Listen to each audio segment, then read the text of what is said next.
तेव्हा उद्धव ठाकरे सेना भवनामध्ये पोहोचले होते. अर्थात खूप कमी बोलले, जास्त काही विस्तारानं बोलले नाहीत. आजचा दिवस फक्त पेढे खाण्याचा आहे, त्याच्यामुळे तुम्हीही पेढे घ्या आणि मीही पेढे घेऊन आनंद व्यक्त करतो, इतकंच ते म्हणाले. पण आजच्या जे उद्धव ठाकरेंचं अपेक्षा ही होती की ते पुढे काय करणार, महापौर बसणार हे त्यांनी परत सांगितलं. कसा याबद्दल बोलायला काही त्यांनी उत्तर दिलं नाही. मला असं वाटतं मयुरेश की या निवडणुकीमध्ये जे काही चित्र आलं त्याच्यातनं शिवसेनेची बऱ्यापैकी पिछेहाट झाली महाराष्ट्रभर असं दिसतं. मुंबईमध्ये सुद्धा ज्या अपेक्षा होत्या त्याच्यापेक्षा भाजपनं खूप जास्त जागा जिंकल्या. या पुढच्या काळामध्ये सत्तेत राहायचं बाहेर पडायचं याच्याबद्दलचा निर्णय घेण्याची आत्ता वेळ आहे. मला असं वाटत होतं की जर ह्या घडीला जर उद्धव ठाकरेंना सत्तेतनं बाहेर पडायचं असेल आणि विरोधी पक्ष म्हणूनच काम करायचं असेल तर आज जर त्यांनी ती भूमिका तशी घेतली असती तर एक त्याच्यातून त्यांची इमेज आणखीन झळाळून बाहेर येण्याची एक संधी होती.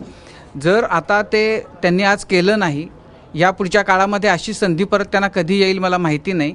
पण ही एक संधी होती की जेव्हा त्यांना म्हणजे आगामी काळामध्ये, कारण त्यांनाच लढायचं आहे भाजपच्या विरोधामध्ये प्रमुख विरोधी पक्ष म्हणून, जर ते असेल तर हा आत्ताचा एक क्षण होता असं मला वाटतं. जर आज त्यांनी ते केलं नाही तर यापुढच्या काळामध्ये भाजपवर टीका करायची आणि त्यांच्याबरोबर सत्तेत राहायचं, हा जो गेल्या 2 वर्षांचा खेळ आपण महाराष्ट्रात बघतोय तो आता तसं करणं उद्धव ठाकरेंसाठी फार अवघड असणार आहे.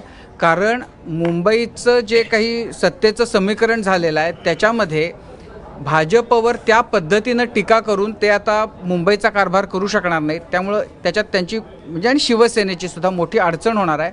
मला असं वाटतं की आज त्यांनी जर त्यांना विरोधी पक्षाचंच जर भूमिका बजावायची असेल तर ती त्यांची संधी होती, ती त्यांनी साधायला हवी होती. ही वेळ नेमकी घालवली उद्धव ठाकरेंनी, कारण विधानसभेच्या निवडणुकीच्या वेळेस सुद्धा बाहेर पडल्यानंतर त्यांनी जोमानं प्रचार केला, पण परत निकालानंतर ते बराच काळ द्विधा मनस्थिती होती. नंतर सरकारमध्ये जाऊन सामील झाले. आता युती त्यांनी तोडली, त्यानंतर शिवसेनेचा एकदम माहोल मुंबईत तयार झाला, त्याचा त्यांना कदाचित थोडाफार फायदाही झाला. आता परत द्विधा मनस्थितीत गेले, निकाल त्यांच्या बाजूने पूर्ण लागले नाहीत, म्हणून काय करावं न करावं आणि ती वेळ गेली, जसं राजीव सर म्हणाले तसं काही झालं. आता मला वाटतं की पुढची 2 वर्ष केंद्र आणि राज्यात सत्ता असलेल्या पक्षाविरुद्ध लढायचं, मला वाटतं ही कल्पना त्यांना आत्ता लगेच करायची नसावी. दुसरं असं आहे की मुंबईची सत्ता ही फार मोठी सत्ता आहे. मुंबईचं टॉनिक त्यांना इतके दिवसाचं जे मिळतं आहे, ज्याच्या बळावर त्यांनी राज्यभराचा विस्तार केला, तर ते एकदम सोडून पूर्णपणे विरोधी पक्षाच्या जागेवर जाऊन बसण्याची आज त्यांची मला वाटतं इच्छाशक्ती नाही आहे. दुसरं असं आहे की आता मुंबईमध्ये त्यांचं संख्या त्यांची मागच्या तुलनेत त्यांचे 7-8 लोक वाढले असले तरी त्यांचा सत्तेतला जो से होता किंवा सहभाग होता तो आता फार अर्ध्यावर येणार आहे.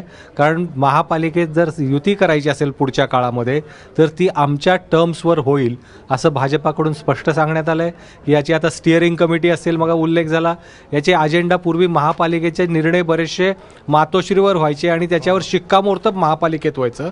आता तसं होणार नाही, त्याच्यासाठी सुकाणू कमिटी असेल. तर अशी अर्धी सत्ता घेऊन तिथे राहायचं की पूर्ण सत्ता सोडायची राज्यासहित, या द्विधा मनस्थितीत ते आज असतील आणि आज तरी ते त्याचा निर्णय घ्यायला तयार नाही आहेत. भाजपाकडून पहिली चाल काय होते, भाजपा कुठला ऑफर देत आहे याच्याबद्दल मला वाटतं की ते प्रतीक्षा करत असावेत. जर सन्मानजनक तोडगा निघत असेल तर ते मला वाटतं की सत्तेबरोबर राहतील, कारण पुढची 2 वर्ष विरोधी पक्षात राहून आपला पक्ष सांभाळण्याची, कीपिंग फ्लॉक टुगेदर ज्याला म्हणतात, ती सोपी एक्झरसाईज नाही आहे, याची जाणीव त्यांना पूर्ण आहे. म्हणून ते मला वाटतं सावधपणे आता बोलतात. मग शिवसेनेची अशी परिस्थिती का झाली, ते बहुमतात का आली नाही, ते लढले किंवा नाही, काय चुका झाल्या, याच्यावर उहापोह सुरू राहील. एक मुद्दा त्यातला महत्त्वाचा ज्याच्यावर आता आपल्याला चर्चा करायची पुढच्या काही काळात, ती म्हणजे मनसे. राज ठाकरेंनी मागच्या वेळेस उद्धव ठाकरेंनी टाळी देऊ केली पाहिली होती. राज ठाकरेंचा सगळा त्यांचा काळ होता, त्यांनी नाही म्हटलं. आता राज ठाकरेंनी म्हणाले उद्धव ठाकरेंना त्यांनी झिडकारून दिला अक्षरशः बाळानांदगाव आलेले असताना. या सगळ्या प्रकारामध्ये राज ठाकरेंनी जर बरोबर घेतलं असतं तर कदाचित शिवसेनेची टॅली अजून वाढलेली पाहायला मिळाली असती, मराठी मतं एकगठ्ठा राहिली असती. थोडंफार वाढलं असतं असं म्हणता येईल, पण फार काही फरक पडला असता असं वाटत नाही. कारण जोपर्यंत आपण मराठी वॉर्ड म्हणजे मराठी बहुल वॉर्ड आणि इतर वॉर्डचं ॲनालिसिस करत नाही तोपर्यंत आपल्याला याबाबत नेमकं भाष्य करता येणार नाही. कारण एखादा पक्ष बरोबर आला म्हणून दुसरा पक्ष खूप वाढतो असं नाही आणि त्याचबरोबर तो कमी होतो असंही नाही. म्हणजे जसा युतीच्या बाबत असं म्हणता येईल की युतीत समजा शिवसेना असती तर कदाचित 84 जागा पण मिळालेल्या असत्या, ते कदाचित कमी आले असते, 60-65 वरच कदाचित थांबले असते. युतीत नव्हते म्हणून ते 84च्या निदान पर्यंत तरी गेले. तर त्यामुळे आत्ता मनसेबद्दल टाळी दिली असती तर फायदा झाला असं सकृत दर्शनी वाटतं.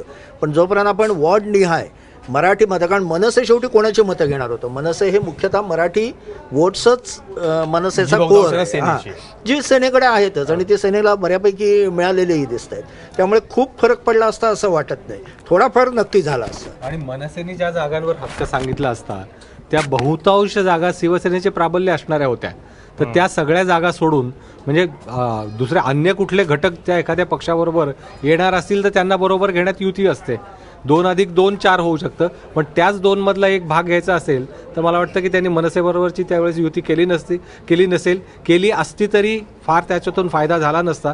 फक्त एकच आहे की आजच्या परिस्थितीमध्ये ते 10 ते जरा व्यवस्थित झालं असतं तर हे आज जे 10 मनसेचे 7-8 लोक आहेत ती आज यांच्याबरोबर भाजपाच्या शिवसेनेच्या बरोबर उभी राहिली असती आणि क्रमांक 1 म्हणून 3 अपक्षांना बरोबर घेऊन भाजप जो दावा करतोय त्यांच्यापेक्षा यांचा दावा थोडासा पुढे गेला असता. कदाचित मनसेची संख्या वाढली असती, शिवसेनेची वाढण्यापेक्षा मनसेची संख्या कदाचित वाढली असती, फायदा मनसेला झाला असता. त्याच्याबद्दल मयुरेश, मला असं वाटतं की जेव्हा सगळे आकडे येतील आणि आपल्याला नेमकं मतदान किती झाले तेव्हा कळेल. जर मनसे कुठल्याही प्रचाराशिवाय 7 जागा जिंकू शकतं तर जर ते म्हणजे आता ह्याच्यामध्ये त्यांनी 7 जिंकल्या पण त्यांनी किती पाडल्या हे बघायला लागेल.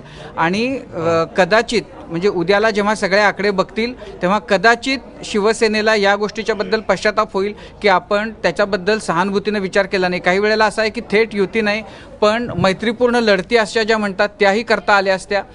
ती एक संधी, मित्र जोडण्याची संधी जी त्यांनी साधायला हवी होती ती त्यांनी साधली नाही. आणि त्याचं सगळ्यात महत्त्वाचं कारण हे आहे की हे 2 राज ठाकरे आणि उद्धव ठाकरे, त्यातही उद्धव ठाकरे मनसेकडं एक राजकीय पक्ष म्हणून बघत नाहीत, ते मनसेकडं राज ठाकरेंचा पक्ष म्हणून बघतात. आणि त्याच्यामुळं त्याच्याकडं एरवी पक्षाशी ज्या पद्धतीनं युती होती त्या पद्धतीनं ते युती करू इच्छित नाहीत.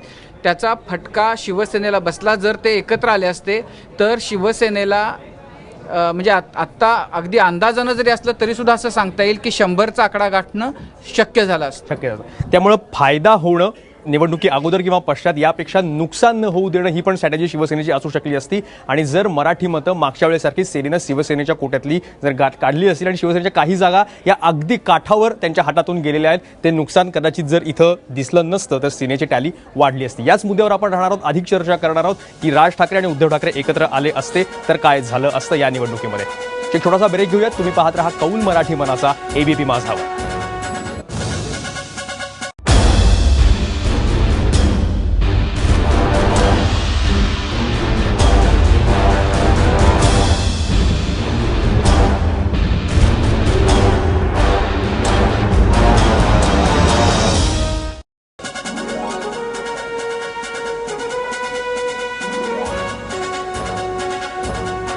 कौल मराठी मनाचा आपण पाहत आहात ABP माझावर. मराठी मनानं कौल तर दिलेला आहे आणि भाजपची एक लाट संपूर्ण महाराष्ट्रभरामध्ये आहे आणि मुंबई सुद्धा त्याच्यापासून वेगळी राहू शकलेली नाहीये.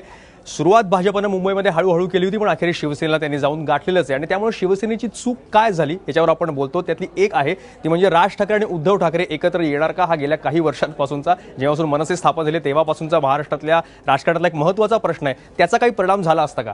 केवळ मतांच्या आकडेवारीमध्ये जर बघितलं की किती मराठी माणसाची मतं खाल्ली, सेनेची किती केली, याच्यात नाही बघता येणार. राज ठाकरे उद्धव ठाकरे हा एक इमोशनल थ्रस्टचा विषय आहे ज्यानं कदाचित मतदानाची टक्केवारी एकदम अलीकडे पलीकडे होऊ शकते.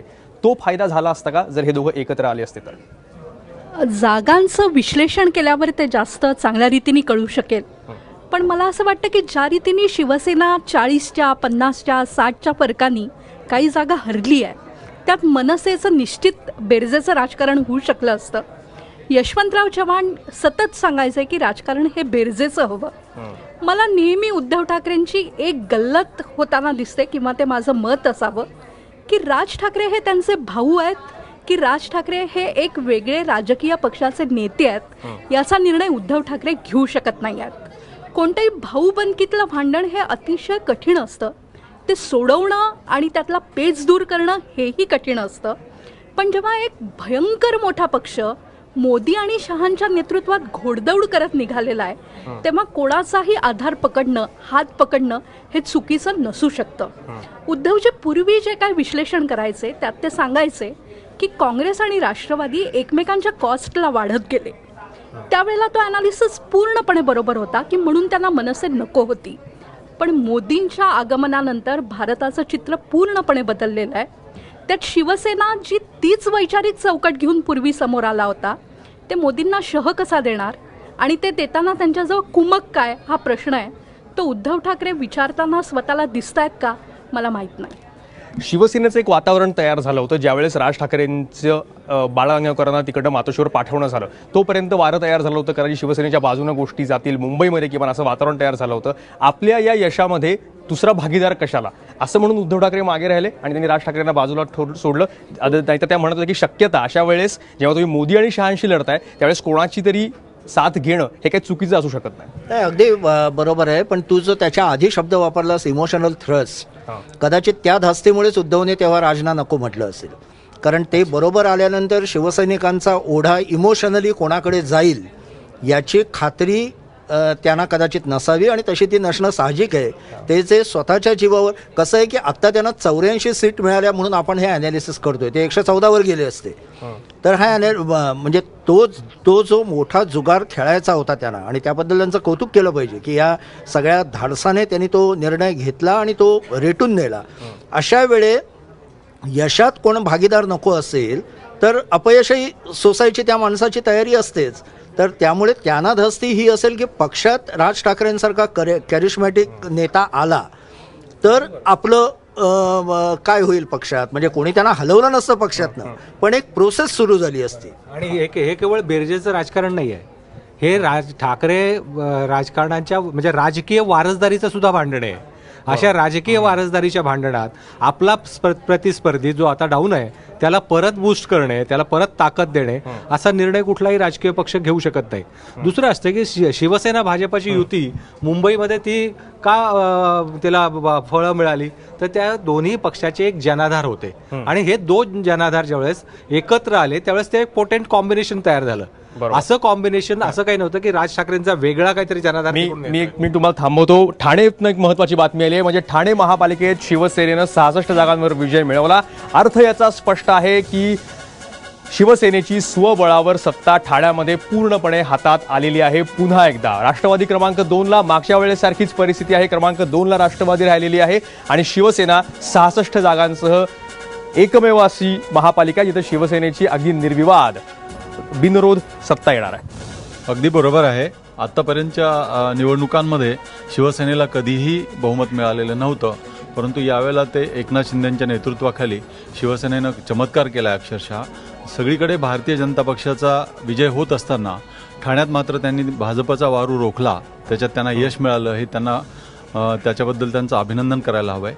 आणि मुंबईमध्ये जे शिवसेना करू शकली नाही ते ठाण्यामध्ये शिवसेनेनी करून दाखवलं. एका अर्थाने हे त्यांचं यश आहे. त्यांनी जे जिल्ह्यामध्ये संघटना बांधली आहे, परंतु दुसरा जर विचार केला तर उल्हासनगरमध्ये मात्र ते मागे पडलेले आहेत. तिथे भारतीय जनता पक्ष त्यांच्यापेक्षा पुढे गेलेला आहे. तर एकनाथ शिंदेंचं ठाण्यातलं यश त्यामुळे कमी मानायचं काही कारण नाही आहे, कारण गेल्या 6 निवडणुकांमध्ये त्यांना हे यश मिळालेलं नव्हतं. त्यामुळे त्यांना यावेळेला खरा आनंद खऱ्या अर्थाने शिवसेनेला झाला असेल आणि ते खरंच अभिनंदनास पात्र आहे. त्याच्यामुळे शिवसेना एका ठिकाणी तरी अगदी कोणत्याही संशयाविना सत्तेवर पोहोचलेली आहे. कुठलाही मध्ये अडसर नाही. ठाण्यामध्ये ज्या ठाणे महापालिकेनं पहिल्यांदा शिवसेनेच्या हाती बाळासाहेबांच्या हाती सत्ता दिलेली होती, पहिला महापौर जिथं बसला होता, तिथं पुन्हा एकदा बहुमतासह शिवसेना स्थानापन्न होणार आहे. आपण पुन्हा मूळ मुद्द्याकडे येऊयात. जसा त्यांनी उल्लेख केला की स्वतःचा प्रतिस्पर्धी राज ठाकरेंना मदत करून उद्धव ठाकरेंनी होऊ दिला नाही, तर बुडत्याला कशाला आधार द्या हे म्हणणं आत्ताच्या राजकारणात त्यांना गरजेचं होतं का? प्रतिस्पर्धी आता कुठलाही न तयार करणं, देवेंद्र फडणवीस एकटे आहेत तेवढे बरे आहेत, अधिक जास्त प्रतिस्पर्धी नको, हे जास्त आत्ताच्या राजकारणात योग्य होतं? आत्ताच्या घडीला माझ्या मते राज ठाकरे प्रतिस्पर्धी आहेत. आता जर म्हणजे शिवसेनेनं आत्ता जे बघायला पाहिजे होतं ती त्यांच्यासाठी फार म्हणजे प्रतिष्ठेच्या पेक्षा सुद्धा त्यांच्या अस्तित्वाची लढाई शिवसेना इथं लढत होती. आणि अशा वेळेला नाहीतरी मनसेचं जे काही 5 वर्षांपूर्वीची जी स्थिती होती ती काही आज मनसेची उरलेली नाही. हा मुद्दा बरोबर आहे की मनसेला आत्ता ते बुडत असताना जर हात दिला तर कदाचित ते उद्या मोठे होतील आणि मग नंतर आपल्याला भारी पडतील असा विचार करणं. पण म्हणजे आता आपण 114 जागा शिवसेनेनं जिंकलेल्या नाही आहेत त्याच्यामुळं हे ॲनालिसिस करतोय. आणि त्याच्यामध्ये जर असं उद्या लक्षात आलं की शिवसेनेच्या 10, 15, 25 मतांनी पडलेल्या ज्या जागा आहेत कदाचित अशाही जागा असतील की ज्या 100, 200, 500 मतांनी ते हारलेले आहेत. आणि अशा जागांची संख्या जर 25-30 अशी जर समजा झाली आणि जर असं लक्षात आलं की त्या जागा याच्यामुळं पडल्या कारण तिथं मनसेने त्यांची मतं त्याच्यापेक्षा कित्येक पटीनं जास्त घेतलेली आहेत. शेवटी दोघांची वोट बँक जी आहे ती बऱ्यापैकी एकच आहे. तर मग ते त्यांनी करायला हवं होतं का? तर मग असंच वाटतं की कोणालाही असं वाटेल की त्यांनी जर त्यावेळेला तो निर्णय घेतला असता. मनसेची त्यावेळची अपेक्षा ही होती की ज्या जागा आम्ही जिंकल्यात तेवढ्या जागा 28 जागा तुम्ही आम्हाला सोडा. कदाचित त्याच्यामागं काही पुढं मागं करून सुद्धा त्याला आपल्याबरोबर घेता आलं असतं. कदाचित त्याच्यामध्ये ही संख्या हा जो आकडा आहे 84चा तो पार करणं शिवसेनेला जास्त सोपं झालं असतं. अशा एक झालं असतं की भाजपाला 28 जागा यांच्या जीवावर शिवसेनेच्या मदतीने निवडून आणणाऱ्या मनसे हा भाजपसाठी पर्याय झाला असता दुसरा. तर त्याच्यामध्ये तोही धोका होता. तर आपल्यालाच पर्याय आपणच तयार करून दुसऱ्या पक्षाला किंवा प्रतिस्पर्ध्याला देणं हेही धोक्याचं होतं. म्हणून मला वाटतं की त्यांनी तोही विचार केला असावा. त्यामुळं येतो मी आजबे सर. एक छोटासा ब्रेक घेऊयात. याच मुद्द्यावर आपण पुन्हा चर्चा करणार आहोत. मनसे जर शिवसेनेनं बरोबर घेतलं असतं तर त्यांना फायदा झाला असता की जो यापूर्वी तोटा झाला तो तोटाच होत राहिला असता. एक ब्रेक घेतोय आणि ब्रेकनंतर पुन्हा कौल मराठी मनाचा मध्ये आपण ही चर्चा करतो. तुम्ही पाहत रहा एबीपी माझा.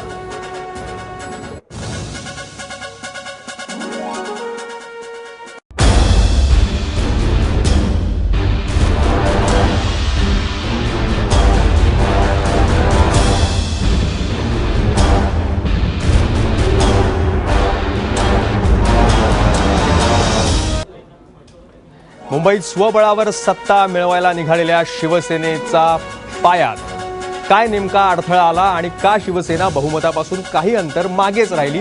पराभवाची कारण आपण शोधतो. त्यातलं एक पराभवाचं कारण हे असू शकतं का की मनसेचा जो पाठिंबा राज ठाकरेंनी देऊ केला होता तो शिवसेनेनं झीर काढला म्हणून अशी परिस्थिती आली. आजबे सर तुम्ही या विषयावर बोलत की हा शिवसेनेचा शहाणपणा राजकीय की हारागिरी म्हणायची? माझ्या मते हा राजकीय शहाणपणा आहे त्यांचं. याचं कारण असं की भाजपचा जो काही झंझावात निघाला होता त्याच्यापुढं सगळे नामशेष झाले. आणि शिवसेनेने एक काम असं केलं की आम्हाला सत्ता मिळणार हा आत्मविश्वास त्यांनी लोकांमध्ये बिंबवला. शेवटी कसं असतं की निवडणुकीमध्ये आत्मविश्वास असणं ही फार महत्त्वाची गोष्ट असते. आणि तो जर नसेल तर फ्लोटिंग मतं इकडे तिकडे जातात. राज ठाकरेला बरोबर घेतलं असतं तर अनेक प्रश्न निर्माण झाले असते, त्यात मी काही जात नाही. पण यांचा आत्मविश्वास कुठंतरी डळमळला आहे हे पण चित्र लोकांपुढे गेलं असतं आणि त्याचा फटका शिवसेनेला फार मोठा बसला असता. पण जर आपण बेरजेचं राजकारण हा शब्द बाकी सगळ्यांना लावतो, तो राष्ट्रवादी लावतो, काँग्रेसला लावतो, भाजपनी कित्येकांना बाहेरनं आत आणून त्यांना परत बेरजेचं राजकारण असं मुख्यमंत्र्यांनी म्हटल्यावर आपण ते मान्य केलं. राज ठाकरे आणि उद्धव ठाकरे यांचं राजकारण बेरजेचं का असू शकत नाही? ती मराठी माणसं ही एकत्रच आहेत किंवा ही नात्यांची बेरीज जाईल ना. ती बेरजेचं राजकारण म्हणजे कसं आहे की वेगवेगळ्या जाती जमाती धर्म पंथ किंवा वर्ग यांना त्यांचं दान देणं किंवा त्यांना बरोबर घेणं. राजकीय पक्ष राजकीय पक्षांनी सुद्धा बरोबर आहे पण ते वेगळे रिप्रेझेंटेटिव्ह असतात. म्हणजे ते दलितांचे रिप्रेझेंटेटिव्ह असतील किंवा शोषितांचे असतील अशा पक्षांना बरोबर घेणं याचा अर्थ बेरजेचं राजकारण असं होतो. हे जे राजकारण आहे ना याला बेरजेचं राजकारण काय म्हणता येणार नाही. कारण हे जर केलं असतं तर शिवसेनेला फटका बसला असता असं मला वाटतं.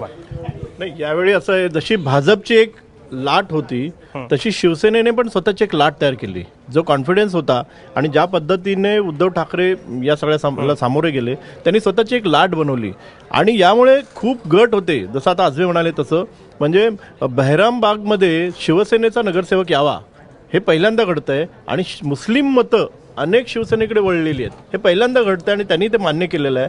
तर मला असं वाटतं की ह्या दोन लाटा पॅरलल होत्या त्याच्यामध्ये जर राज ठाकरे आले असते तर आता हा आकडा आहे तो आणखीन कमी आला असता. कारण कमी जागांवर लढत झाली असती आणि राज ठाकरे काही 28-30वर थांबले नसते, त्याने अधिक जागावर मागितल्या असत्या, पण त्यामध्ये शक्ती गेली असती. त्यामुळे मला असं वाटतं की ज्या पद्धतीने उद्धव ठाकरेंनी एक हाती आपली लाट तयार केली त्याचा हा सगळा परिणाम आहे. हे दोघेही भाऊ जर एकत्र असते तर आणखीन निकाल जो आहे तो आणखीन खाली आला असता. मला आणखीन एक असं वाटतं की स्ट्रॉंग अँटी BJP अशी भूमिका घेतल्यामुळं त्याचं जे मतांचं जे पोलरायझेशन झालं, म्हणजे उदाहरणार्थ मी तुम्हाला सांगेन की अनेक मतदारसंघामध्ये अशी परिस्थिती होती, काँग्रेसचा मतदार आहे, त्याला काँग्रेसचा मतदार आहे, त्याला काँग्रेसचा किंवा राष्ट्रवादीचा मतदार आहे, त्याला त्यांचा कॅन्डिडेटच ठरत नव्हता तिथे. अशा वेळेला त्यांनी कुणाला मत द्यायचं? मग तो अँटी BJP आहे की अँटी काँग्रेस हे आहे? म्हणजे त्यांनी असा विचार केला की जर इथं शिवसेना आणि BJP असेल, हे लढत असेल तर आपलं मत शिवसेनेच्या पारड्यात द्यावं का, असा मराठी माणसाने विचार केलेला आहे. आणि तोच विचार उलटा जो आहे उत्तर भारतीय किंवा इतर प्रांतीयांनी हा BJP बाबतीत केलेला आहे. म्हणून त्याचं असं आहे की हे जे दोन पक्ष होते, काँग्रेस काय किंवा राष्ट्रवादी काय, यांची जी काही व्होट बँक होती किंवा जी काही पक्षाची मतं आहेत, ती पक्षाची मतंसुद्धा यावेळेला हल्लेली दिसतात आपल्याला या सगळ्याच्यामध्ये. आणि त्यामुळं जसं पोलरायझेशन BJPला फायद्याचं झालं, ते पोलरायझेशन शिवसेनेला फायद्याचं झालं, बाकी सगळे नामचेच झाले. दुसरा आणखीन एक मुद्दा असा की अनेक जण म्हणजे जे डावी मंडळी पण अनेक होती ती यावेळी शिवसेनेकडे वळालेली आपल्याला दिसतात. खूप ठिकाणी असं झालं की जर भाजपला रोखायचं असेल तर शिवसेनेला मत गेलेलं बरं, असं अनेकांनी यावेळी विचार केलेला आहे. म्हणजे ज्यांना आपण तशा अर्थानं कोट अनकोट इन्व्हर्ट सेक्युलर असं म्हणतो. हो, ते सगळे मी सांगतो ना, म्हणजे बेहराम बाग याचं चांगलं उदाहरण आहे. अच्छा. म्हणजे बेहराम बाग मध्ये ज्या पद्धतीने शिवसेनेच्या विरोधात किंवा दंगलीमध्ये होरपळलेला भाग आहे, तिथे जेव्हा शिवसेनेचा नगरसेवक येतो त्यावेळी मला असं वाटतं की ही जी भाजपच्या विरोधात जी मंडळी होती ती सगळी शिवसेनेकडे वळलेली आहे. याला जोडून मी आज एका मुस्लिम मुलीला भेटलो, तरुण मतदार, आणि तिने मला सांगितलं मी शिवसेनेला मत दिलं. बरं. आणि ती अंधेरी भागात राहते. मी तिला म्हटलं कसं काय असं झालं, तर ती म्हणाली की मेरे अब्बाजान ने कहा दुश्मन का दुश्मन दोस्त होता है, आणि म्हणून आम्ही सगळ्यांनी ठरवून मतदान केलं. आणि आता जो मनसेचा विषय निघाला होता त्याच्यावरती मला असं वाटतं आपण उलटा पण विचार करायला हवा की मनसे ही गतप्राण झाली होती किंवा बऱ्यापैकी झालेली आहे. अशा संघटनेमध्ये प्राण का फुंकावेत? उद्धव ठाकरेंनी स्वतःची शक्ती वापरून त्यांनी त्याला काडीचा आधार द्यावा तरी का द्यावा, असा सरळ प्रश्न त्यांनी केला. पण यापेक्षा उत्तर राम कदमांपेक्षा जास्त छान उत्तर याचं बाकी कोणी क्वचित देऊ शकतील. आज ते भाजपमध्ये आहेत पण आम्ही अजूनही मनसैनिकच, बहुतांश लोक त्यांना मानतात. तो इमेज समोर येते विधानसभेतली. हे जे आहे राज ठाकरे आणि उद्धव ठाकरे, हे समीकरण फायद्याचं ठरलं असतं सेनेला किंवा मनसेला? नाही, या प्रश्नाचं उत्तर देण्यापूर्वी आपण जे म्हणालात त्या बाबतीत सांगेन की असं नाही आहे की सर्वच ठिकाणी मुस्लिम मतदारांनी भारतीय जनता पार्टीला नाकारलं असं म्हणता येणार नाही. अनेक ठिकाणी त्या विभागातले वॉर्डातले चेहरे पाहून लोकांनी मतदान केलेलं आहे. कारण लोकसभा आणि विधानसभेच्या निवडणुका वेगळ्या असतात आणि महानगरपालिकेच्या निवडणुका लढत असताना तिथला स्थानिक चेहरा देखील तितकाच महत्त्वाचा असतो. तर त्याच्यामुळे अनेकदा आपण असं पाहिलं आहे की एखादा आमदार त्या भागात प्राबल्य मोठ्या मतानं निवडून येतो, पण वॉर्डात मात्र नगरसेवक वेगळ्या पक्षाचे वेगळा चेहरा असणारे निवडून येत असतात. तर बऱ्याचशा ठिकाणी मुस्लिम मतदारांनी सुद्धा भारतीय जनता पार्टीला मोठ्या प्रमाणात मतदान केलं आहे. हा एक भाग. दुसरा भाग, मनसेविषयी चर्चा सुरू होती. मी मनसेत 5 वर्ष आमदार म्हणून राहिलो आहे. माझं स्वतःचं मत असं आहे की ठीक आहे, त्यांनी सुरुवातीला युती करण्याची मनसेने भाषा केली. प्रत्येक पक्षाचं त्याचं आपलं मत असू शकतं, पण युती कोण आणि कशासाठी करेल? कारण बहुतांशी जे माजी आमदार होते त्यांनी वेगवेगळे पक्ष ज्याला जी वाट मिळेल त्या दिशेने गेलेत. काही लोक भाजपमध्ये आले, काही लोक सेनेकडे आले. म्हणजे 90% मनसेतला जो खालचा जो गट आहे तो हा मोठ्या प्रमाणामध्ये भाजप आणि सेनेमध्ये गेला. खाली फळीच शिल्लक राहिली नाही. बऱ्याचशा ठिकाणी फक्त होर्डिंगवर दिसणारे चेहरे एवढीच पक्षाची ओळख राहिली. तर अशी ओळख असताना तर इतर पक्ष कशासाठी युती करतील? हा एक भाग. शहाणपणाच केला नाही, हा एक भाग. आणि दुसरा भाग असा आहे की पूर्वी ज्या पद्धतीनं मनसेच्या नेत्यांना लोक स्वीकारत होती, पण आता काहीही बोलले तरी फाटक्यात पाय पडतोय, अशा प्रकारे लोक स्वीकारत नाही आहेत. पण राज ठाकरे आणि उद्धव ठाकरे एकत्र येणं याचा भाजपला काही एकट्याला फायदा झाला असता की तोटा झाला असता? नाही, आमचा मुद्दा त्यांनी एकत्र येऊन लढावं, त्यांनी एक वेगळं लढावं, याचा फायदा नुकसान आमचा काही नाही. आमचा मुद्दा पूर्णपणे विकासाचा आणि पारदर्शी कारभाराचा होता, ज्याला लोकांनी पोचपावती दिली. मला थोडं विस्ताराने बोलायचं आहे. विधानसभेच्या निवडणुकीत मोदींची लाट असतानाही उद्धव ठाकरेंची एक लाट होती, त्याबद्दल त्यांचं निश्चित अभिनंदन. पण आज शिवसेनेने मुंबईत ज्या जागा जिंकल्या आहेत त्याला मी उद्धव ठाकरेंची किंवा शिवसेनेची लाट म्हणू शकणार नाही. अतिशय कमी जागा लढणारा पक्ष त्यांच्या बरोबरीने येतोय, ही कदाचित त्याहून कितीतरी मोठी लाट आहे. दुसरं असं की राज ठाकरेंबाबतच उद्धव ठाकरे बेरजेचं राजकारण करू शकत नाही असं नाही, तर त्यांनी रामदास आठवलेंबाबतही ते केलं नाही. रामदास आठवलेंकडे काही थोडी रिपब्लिकन मतं आहेत, ती किती आहेत मला सांगता येणार नाही. पण ज्या उद्धव ठाकरेंनी भीमशक्ती आणि शिवशक्ती एकत्र आली पाहिजे हा मुद्दा मांडला, त्याच उद्धव ठाकरेंनी एक राज्यसभेचं सदस्यत्व रामदास आठवलेंना दिलं नाही. सुरेश प्रभूंचं काय झालं हे तर आपल्या डोळ्यासमोर निश्चित आहे. आणि याहून पुढे एकच येणारा सेकंद थांबवतो. ठाण्यासोबतच पिंपरी चिंचवडमध्ये भाजपला स्पष्ट बहुमत आलेलं आहे. ठाण्यात सेनेला तर पिंपरी चिंचवडमध्येही भाजपला स्पष्ट बहुमत आहे. याची कल्पना कदाचित एक वेळ पुण्यामध्ये बहुमत येऊ शकतं अशी कल्पना होऊ शकली असती, पण पिंपरी चिंचवडमध्ये अजित पवारांचा बालेकिल्ला, त्यांचं केलेलं काम, सगळीकडे प्रसिद्ध झालेली त्यांची मॉडेल सिटी, पण तरी सुद्धा हे अपेक्षित होतं किंवा नव्हतं आपण विचारणार आहोत. अरुण खोरे सर आपल्यासोबत आहेत. पिंपरी चिंचवडमध्येही भाजपचं बहुमत आहे, यावरूनच लाट कशी होती याची कल्पना कोणालाही यावी. एक छोटासा ब्रेक घेतोय. कौल मराठी मनाचामध्ये आपला जो विषय आहे तो आपण त्याच्यावर चर्चा सुरू ठेवणार आहोत. तुम्ही पाहत राहा एबीपी माझा. पण त्या अगोदर एबीपी माझा तुम्ही पाहाच यासाठी पहा की या पेटीमध्ये काय आहे. मिस्टर बी त्यांनी आज सकाळी याच्यामध्ये जे प्रेडिक्शन ठेवलेलं आहे, माइंड रिडिंग ते करतात, त्यात आत काय आहे याची महाराष्ट्रातल्या सगळ्यांना कुतूहल आहे. जसं ते मतदानाच्या पेटीमध्ये काय आकडे बाहेर येतात त्याचं कुतूहल होतं, हे कुतूहल पुढच्या काही मिनिटांमध्ये कुतूहल नसणार आहे. त्याचे आकडे खरेच तुमच्या समोर येतील. त्यांनी प्रेडिक्ट केलेले आकडे खरे होते की खोटे होते आपल्याला कळेल. तुम्ही पाहत राहा एबीपी माझा. कोणी केलं येतील अतिशय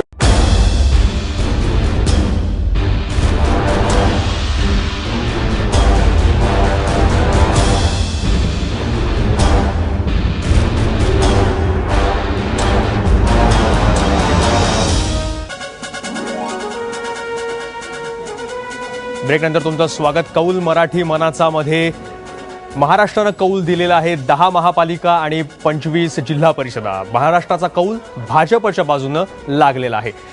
आणि जरी महाराष्ट्रातला हा कौल असला तरी सुद्धा आणि स्थानिक स्वराज्य संस्थांच्या निवडणुका असल्या महाराष्ट्रातल्या, तरी दिल्ली याच्याकडे लक्ष ठेवून होती. मुख्य म्हणजे पीएमओ पंतप्रधान नरेंद्र मोदी लक्ष ठेवून होते, कारण नोटाबंदीनंतर जर खरं मॅन्डेट जे असेल बॅलेट बॉक्समधलं ते ह्या निवडणुकीचं होतं, नगरपालिका निवडणुकीचं म्हणता येणार नाही. आणि मोदींनी काही वेळापूर्वी ट्विट केलेलं आहे आणि महाराष्ट्रातल्या मतदारांचे भाजपला साथ दिल्याबद्दल आभार मानलेले आहेत. नगरपालिकांच्या पहिल्या टप्प्यानंतर सुद्धा मोदींनी ट्विट केलं होतं, आताही करतायत. महाराष्ट्रातल्या जनतेनं भाजपवर विश्वास दाखवला, नरेंद्र मोदी म्हणतायत.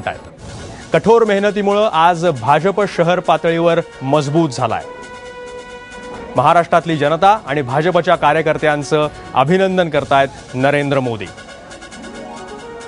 नरेंद्र मोदींनी अभिनंदन केलं आहे. निवडणुकीच्या काही काळ अगोदर शिवस्मारकाचं भूमिपूजन आणि मेट्रोच्या सगळ्या प्रकल्पांचं भूमिपूजन करायला आवर्जून महाराष्ट्रात आले होते. अर्थात उद्धव ठाकरेंनी वारंवार आव्हान देऊन सुद्धा सभा घ्यायला काही या काळामध्ये ते आले नाहीत. अर्थात पंतप्रधान आहेत ते. आपण पुन्हा मूळ मुद्द्यावर येऊयात की राज ठाकरेंचा जर हात सेनेनं धरला असता तर काय झालं असतं. आज आपण सगळे म्हणतात की तो शहाणपणा नव्हता, योग्यच केलं जे उद्धव ठाकरेंनी केलं ते, त्यांना साथ द्यायला नको पाहिजे होती. पण हे जर अगोदर झालं असतं, थोडं टायमिंग थोडं ऐन निवडणुकीच्या तोंडावर आलं म्हणून ही चर्चा आज महत्त्व त्याला देत नाहीत. ज्यावेळेस शिवसेना सरकारमध्ये सामील झाली आणि त्यानंतर त्यांच्या घुसमटीच्या, त्यांच्यावर भाजप करत असलेल्या दादागिरीच्या बातम्या यायला लागल्या, त्याच वेळेस मराठी अस्मिता शिवसेना बोलायला लागली. ते थोडं अगोदर झालं असतं तर एक वातावरण निर्मिती झाली असती. नाही, म्हणजे मनसेचा हात काही शिवसेनेनं या कॅपेला पुढाकार नव्हता घेतलेला. मनसेनंच आपणहून तयारी दाखवली होती. त्याचं कारणही असं होतं की गेल्या 5 वर्षामध्ये मनसेचं अस्तित्व कुठंच दिसत नव्हतं आणि त्याच्यामुळं पुढं काय वाढवून ठेवलेलं आहे याचा अंदाज राज ठाकरेंना आलेला होता आणि त्याच्यातनं त्यांनी एक शेवटचा प्रयत्न म्हणून त्यांनी एक तो काडीचा आधार घेण्याचा प्रयत्न केला होता. आता त्याच्यामध्ये दिसलं ते असं की काही न करता सुद्धा राज ठाकरेंना पहिल्या निवडणुकीमध्ये जितक्या जागा मिळाल्या होत्या तितक्या 7 जागा त्यांना या निवडणुकीमध्ये मिळाल्या. म्हणजे अक्षरशः पहिल्या निवडणुकीच्या वेळेला त्यांनी खूप त्यांच्या सभा आणि ते सगळं त्यांचा जो काही त्यांच्याबद्दलचं जी काही इमेज त्यांची होती त्या सगळ्या सकट ते त्यावेळेला निवडणुकीत उतरले होते. ह्या वेळेला अपेक्षाभंग केल्याचा सगळं वातावरण असताना सुद्धा त्यांना ह्या जागा मिळाल्या, मुंबईमध्ये खास करून. आता त्यांचा प्रयत्न असा होता की बाकी समजा म्हणजे पक्षीय पातळीवर काहीच नाही झालेलं तर मग शिवसेनेच्या मदतीनं, कारण शिवसेना आणि भाजपचं ज्या प्रकारचं तुतुमय चालू होतं तर त्याच्यामध्ये जर शिवसेनेनं हात दिला तर आपण आणखीन थोडे पुढं जाऊ अशी त्यांची अपेक्षा होती. आणि त्याच्यासाठी त्यांनी मग उद्धव ठाकरे काय शिव्या देतात अशा प्रकारच्या शिव्या भाजपला घातल्या, म्हणजे मधल्या काळामध्ये. नंतर प्रचाराचं एकदम सगळं सुरू झाल्यानंतर राज ठाकरे वेगवेगळ्या कारणांमुळं सगळ्यापासून लांब राहिले. त्यांचा प्रयत्न हा होता की 5 वर्ष काही केलं नाही तर असं असतं ना की ज्याचा अभ्यास झालेला नाही त्या मुलाला परीक्षेमध्ये जेव्हा पेपर लिहिण्याची वेळ येते तेव्हा तो शेजारच्या बसलेल्याला जरा मला दाखवचं ते असतं ना, त्याच्यातनं तरी आपण पास होऊन जाऊ. त्यांनी तो तसा प्रयत्न करून बघितला की जरा हुशार अभ्यास केलेल्या, वर्षभर अभ्यास केलेल्या मुलाचा पेपर आपल्याला मिळाला तर तो त्यांनी दिला नाही. आता असं आहे की तो जर दिला असता तर आता इथं वेगवेगळी मतं आहेत. मला असं वाटतं जे कदाचित उद्या आपल्याला जास्त आणखीन नीटपणानं त्याच्याबद्दल बोलता येईल की किती जागा अशा आहेत की ज्या मनसेच्यामुळं शिवसेनेच्या पडल्या. कदाचित उद्धव ठाकरेंनाही असं वाटेल की चला ही फारच महत्त्वाची आणि अस्तित्वाची लढाई होती म्हणून, की त्यांना सुद्धा जर समजा ह्या जागा वाचल्या असत्या, ही जर मनसेची मतं आली असती आणि जर आपण 100च्या पलीकडे गेलो असतो, 114चा आकडा गाठू शकलो असतो असं जर वाटलं, अशी जर आकडे असतील त्याच्यामध्ये की ज्याच्यामुळं असं जर दिसेल की अरे ह्या जागांमुळं 114चाही आकडा गाठणं शक्य झालं असतं तर मग कदाचित पश्चाताप होईल. त्याच्यापेक्षा त्यांनी काहीतरी करायला हवं होतं असं मला वाटतं. या सगळ्या जागा ज्या आहेत त्या, एकच मिनिट फक्त, या सगळ्या जागा ज्या आहेत राज ठाकरेंच्या, ह्या सगळ्या त्या मराठी हार्टलँड ज्याला म्हणू आपण मुंबईतलं, अशा भागातल्या होत्या. या जागा शिवसेनेने लढवण्याचं ठरवून तिथले काही नियोजन केलं होतं. त्या जागा, त्या 28 नगरसेवक आणि त्यांनी काहीतरी एक 10-12 जागा जास्ती जरी घेतल्या असत्या, ते 40 जागा जिथे उमेदवार तयार आहेत तिथल्या जागा दुसऱ्या पक्षाला सोडणं म्हणजे तिथले उमेदवार दुसऱ्या पक्षाला देणं. आपल्या भाजपा मराठी बहुल भागात उमेदवार शोधत होते, त्यांच्याकडून उमेदवारांची कमतरता होती. तिथे ज्यावेळेस तुम्ही पक्षाच्या जागा सोडता दुसऱ्या पक्षाला त्यावेळेस स्वाभाविकच पक्षातल्या बंडखोरीला थोपवणं कठीण जातं. आणि दुसरं जसं उदाहरण जसं दिलं कॉपी करण्याचं, तसं दुसरं उदाहरण असं आहे की मॅच ठरलेली आहे, लोक क्रीजवर पोहोचली आहे, टीम ठरली आहे, कोणी काय करायचं ठरलंय, ऐनवेळी कोणीतरी एक बॅट घेऊन येतो आणि मला सांगतो मला तुमच्या टीममध्ये खेळायचंय आणि मला बॅटिंगच करायचं, असं होत नाही. त्यामुळे मला वाटतं की हे पुढे समीकरण जाऊ शकलं नसेल. एक अगदी थोडक्यात आज बेसर तुम्हाला मुद्दा जो मांडला. थोडक्यात म्हणजे असं आहे की आपण पडलेल्या जागांचा विचार करतो, पण त्यांना बरोबर घेतलं असतं तर बंडखोरी किती प्रमाणात झाली असती याचाही विचार करायला पाहिजे. आणि मला असं वाटतं की काही जागा शिवसेनेच्या या बंडखोरांमुळे सुद्धा गेल्या असतील असं मला वाटतं. त्याच्यामुळे हा जो मुद्दा आहे हा बराच काळ महाराष्ट्राच्या राजकारणामध्ये चालू शकतो. केवळ हाच निवडणुका असा काही प्रश्न नाही, पण दादरपेक्षा दुसरी कोणती प्रयोगशाळा असू शकते की मराठी माणसामुळं ची मतं विभागल्यामुळं कोणाच्या जागा पडतात आणि त्यांनाच नुकसान होतं का त्या पक्षांना. गेल्या वेळेस संपूर्ण मनसेला जागा तिथे मिळाल्या होत्या, यावेळेस सगळ्या शिवसेनेला मिळाल्या आहेत. त्यामुळे मराठी माणूस एक गट्टा जाऊन मतदान करतो त्यांच्या बालेकिल्ल्यामध्ये, प्रयोगशाळेमध्ये तरी एवढं तरी निश्चित म्हणता येईल. शिवसेनेला फायदा झाला असता की नसता, अर्थात जेव्हा आकडे उद्या येतील वॉर्ड निहाय त्यावेळेस निश्चित आपल्याला काय ते सांगता येईल. एक छोटासा ब्रेक येतोय, हा विषय आपण इथंच थांबवतोय. आणखी काही महत्त्वाच्या मुद्द्यांवर चर्चा करायची या निवडणुकीची. आपण पुन्हा एकदा जाता जाता आठवण करून देतो, या बॉक्सवर नजर ठेवा, याच्यामध्ये काय आकडे दडलेले आहेत ते बऱ्याच जणांना त्याचं कुतूहल आहे. पुढच्या काही मिनिटांमध्ये मिस्टर बी येतील आणि त्यांचं प्रेडिक्शन बरोबर आहे किंवा नाही सगळ्यांना समजेल. तुम्ही पाहत रहा कौल मराठी मनाचा ABP माझावर.